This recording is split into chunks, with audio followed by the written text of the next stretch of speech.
Esto es así, vamos a seguir hablando de economía porque lo hemos estado hablando muchas veces aquí en el After. Esta situación sanitaria lo va a seguir siendo, pero lo que vemos ahora es cómo se tuerce todo hacia lo económico, que es el impacto mayor que va a tener y tiene en todo el mundo esta pandemia que estamos viviendo. Por eso estamos en comunicación con una persona que nos puede iluminar algunas zonas oscuras de las finanzas personales o domésticas o familiares. Él es economista, pero es Nicolás Litvinov y es el director de estudinero.net. Hola Nicolás, ¿qué tal? Victoria y Eduardo te saludan. ¿Qué tal Victoria? ¿Qué tal Eduardo? ¿Cómo están? Bien, muy bien. Acá, llevándola como se puede. Bueno, recién en la presentación lo decía, creo que hay mucha gente pensando qué hace a partir de ahora, digamos. ¿Cuál sería un consejo de los más generales? Porque asumo que es muy distinto aquel que se acaba de quedar sin laburo, aquel que tiene alguna pequeña capacidad de ahorro que la tiene ahí y quiere saber cómo no perderla. ¿Hay algún consejo general? Y mira, sí, la situación es difícil, es complicada, como vos bien decís. Yo creo que esta pandemia está generando un aceleramiento de un proceso que ya se venía dando en un paso mucho más gradual, que tiene que ver con las distancias. La distancia social justamente lo que produce es esta forma de trabajar que se llama teletrabajo, de poder trabajar desde la casa, haciendo videoconferencias, teniendo reuniones virtuales. Y eso es un cambio que ya se venía dando a nivel empresario también. Las empresas más valiosas aplican esto, ¿no? Las empresas más valiosas en términos de valor de mercado, como por ejemplo Google o Amazon o Apple, tienen este sistema bien aceitado en donde se puede trabajar a distancia y no hace falta estar presente en ese momento, ¿no? Que es lo que está imposibilitando este virus, ¿no? Y ahora, ¿te parece que estas nuevas modalidades de trabajo o el efecto que va a dejar sobre el mundo esta pandemia abre oportunidades económicas que antes no estábamos viendo o que el que la venía gestando la hizo? Toda crisis genera oportunidad, pero para aquellos que tienen cultura financiera, digamos, ¿no? Porque lamentablemente las crisis financieras, en este caso una crisis económica que podría venir como producto de esta situación sanitaria que se está viviendo, digo lamentablemente, son un traspaso de dinero desde la clase media y media baja y baja a la clase media alta y alta, que son los que tienen los recursos, que son los que tienen los ahorros como para poder no solamente subsistir en esta crisis económica, sino también incrementar su capital. Que son los que por ejemplo, si lo tuvieras que decir en términos de actividades, ¿cuáles actividades son las que han sido más beneficiadas por esto?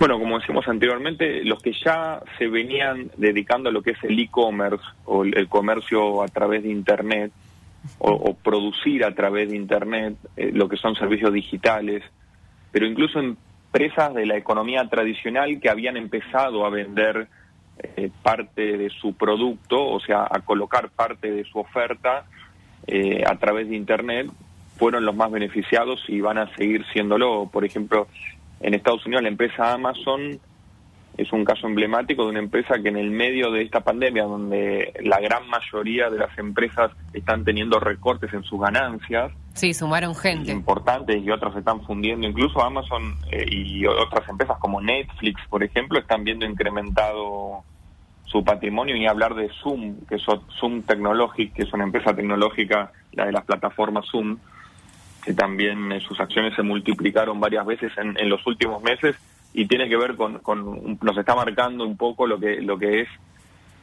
la nueva economía digital, la nueva economía de Internet, que es cada vez, ya dejó de ser una promesa para ser una realidad, y todo esto está acelerando ese proceso. Nicolás, Eduardo te saluda, ¿cómo te va? ¿Qué tal, Eduardo? Sabés que respecto a lo que decías hace algunos segundos, eso de que quién queda mejor parado en un momento de salida de una situación como la que estamos atravesando, hoy veía un tuit de una persona ahí en ese universo donde cada uno pone lo que quiere, pero decía algo parecido a lo que estás diciendo vos. Dice, el discurso de la cultura del trabajo debería quedarse atrás.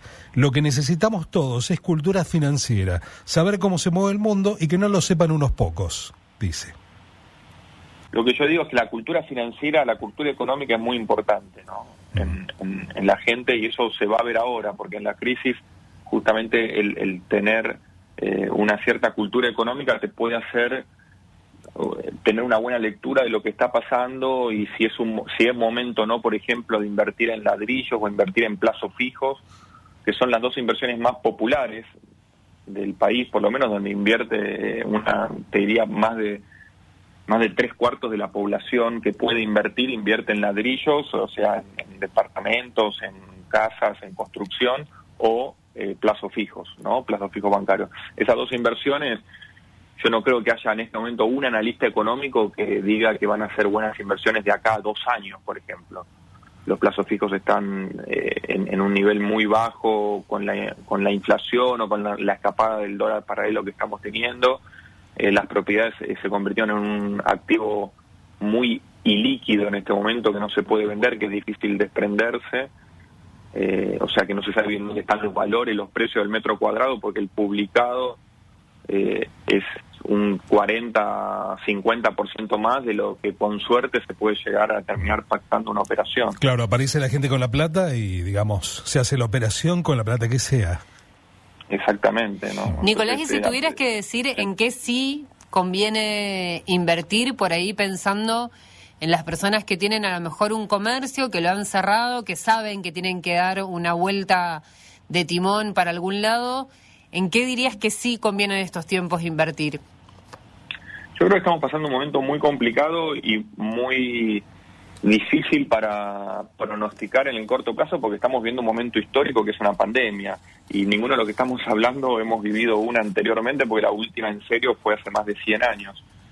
Entonces, a nivel económico, primero hay que ver que se pueda reactivar la economía, ¿no? Y entonces ahí ver qué sectores pueden ser los más beneficiados, pero a nivel de la persona, el ciudadano de pie, bueno, esto de alguna manera te obliga a tratar de ser más emprendedor en el sentido de entender cómo son las tecnologías, cómo funciona Internet, cómo esto que nosotros pasamos, digamos, la persona promedio pasa 3-4 horas por día en Internet, entre redes sociales, WhatsApp, mínimo, ¿no? O sea que estás en Internet, ves cómo son las comunidades, todo, y esto te está diciendo, bueno, antes vos tenías una realidad que era tu trabajo, tu vida normal, todo, y una realidad virtual, digamos, ¿no?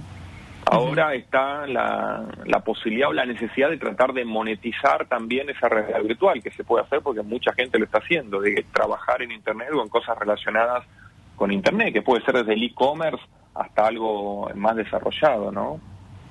Sí, de hecho hay muchas plataformas para trabajar para distintos puntos del mundo. Esto estaba ahí a disposición, quizás ahora lo miran con un poco más de atención.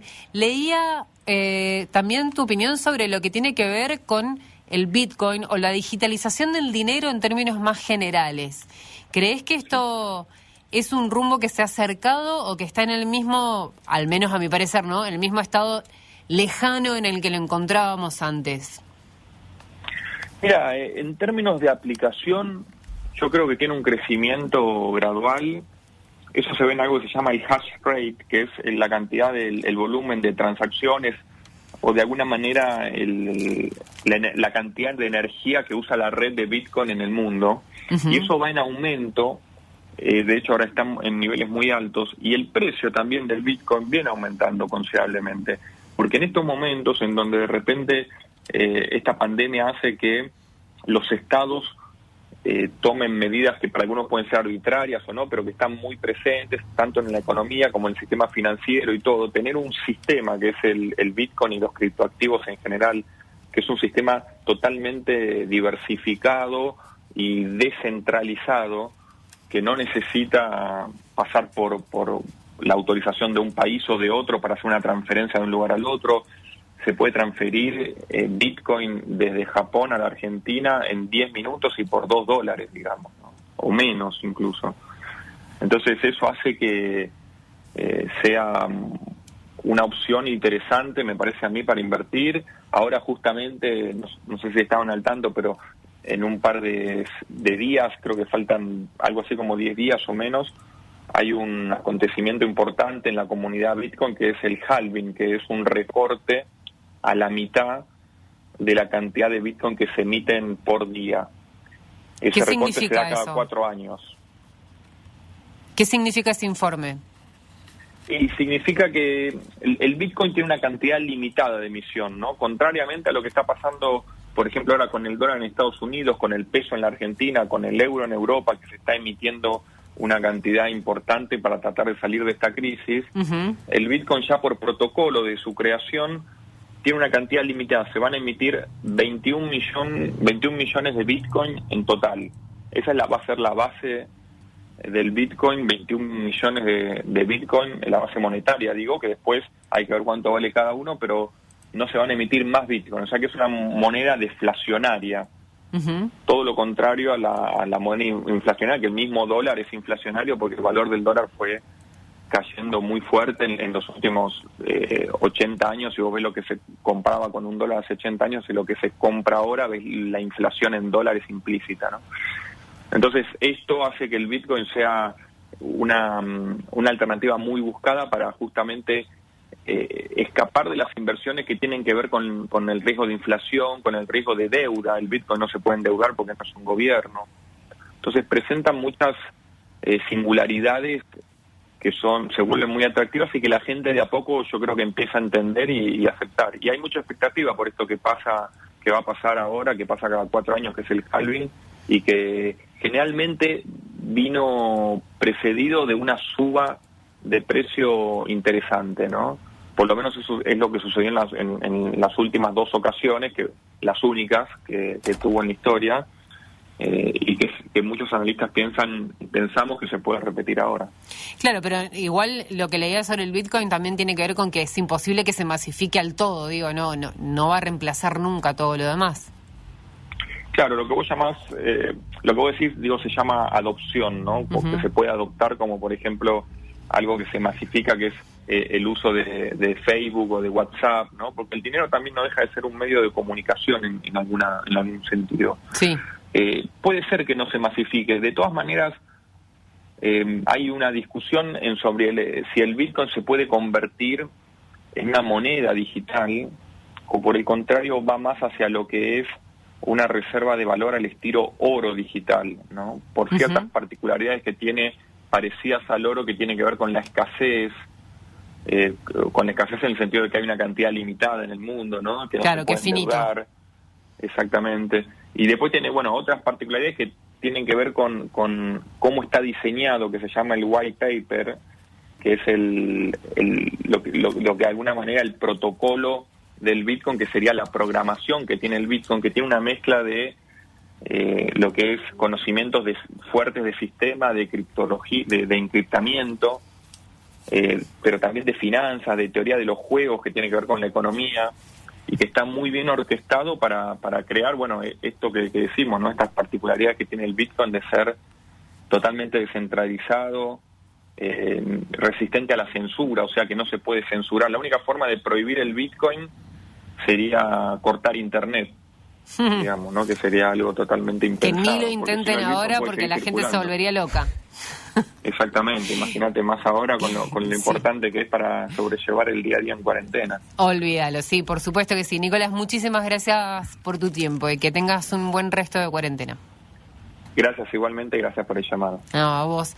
Nicolás Litvinov, él es el director de estudinero.org, lo pueden buscar, allí están los cursos para finanzas personales, hay que decir, un tema complicado, por lo menos en mi caso. Para saber cómo manejar lo poco que uno tiene. Lo poco que uno tiene, sí. Para no perderlo en el camino. Bueno.